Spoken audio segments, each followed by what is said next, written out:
আমাদের দেশে মানুষ বিপদে পড়লে দুরুদে নারিয়া পড়ায়। এই দুরুদ কোন কিতাব থেকে এসেছে? এটা নাই, আর ভুয়া।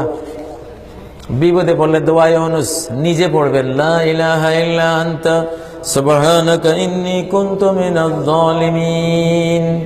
হে আল্লাহ, আপনি ছাড়া কোনো ইলাহ নেই, হ্যাঁ আপনার তাসবিহ পড়ছি, আমি জালিমদের অন্তর্ভুক্ত। নিজে পড়বে নাকি হুজুরানি পড়াইব? আরে আমারে কত খতম পড়াইছে হুজুররা, 1.25 লক্ষ বার খতম পড়তে পড়তে পড়তে এই পায়ের মধ্যে রস আসে যেত। 1.25 লাখ বার খতমে দোয়া ইউনুস। আস্তা ভুয়া। ইউনুস আলাইহিস সালাম মাছের পেটে কোথায় মৌলবী পাইছিলেন এই 1 লাখ বার 1.25 লাখ বার পড়তে? হ্যাঁ, তিমি মাছের পেটে মৌলবী সাহেব গেছিল ওনার লাগে। উনি একা পড়েছেন, আল্লাহ ওনাকে নাজাত দিয়েছে। দাওয়াত আখি জিন্নুন মা দাআ বিহা মাকরুবুন কাত্তু ইল্লা ফারাজাল্লাহু আনহু।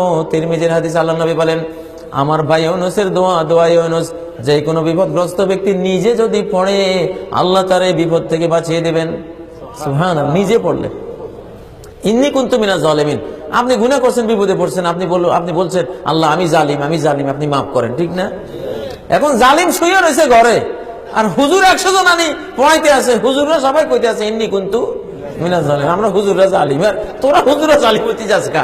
জালিম তো ঘরে শুয়ে না রয়েছে। ওই জালিমে যতক্ষণ নিজেরা জালিম না কইব, কোনো মাপ নাই, ঠিক না?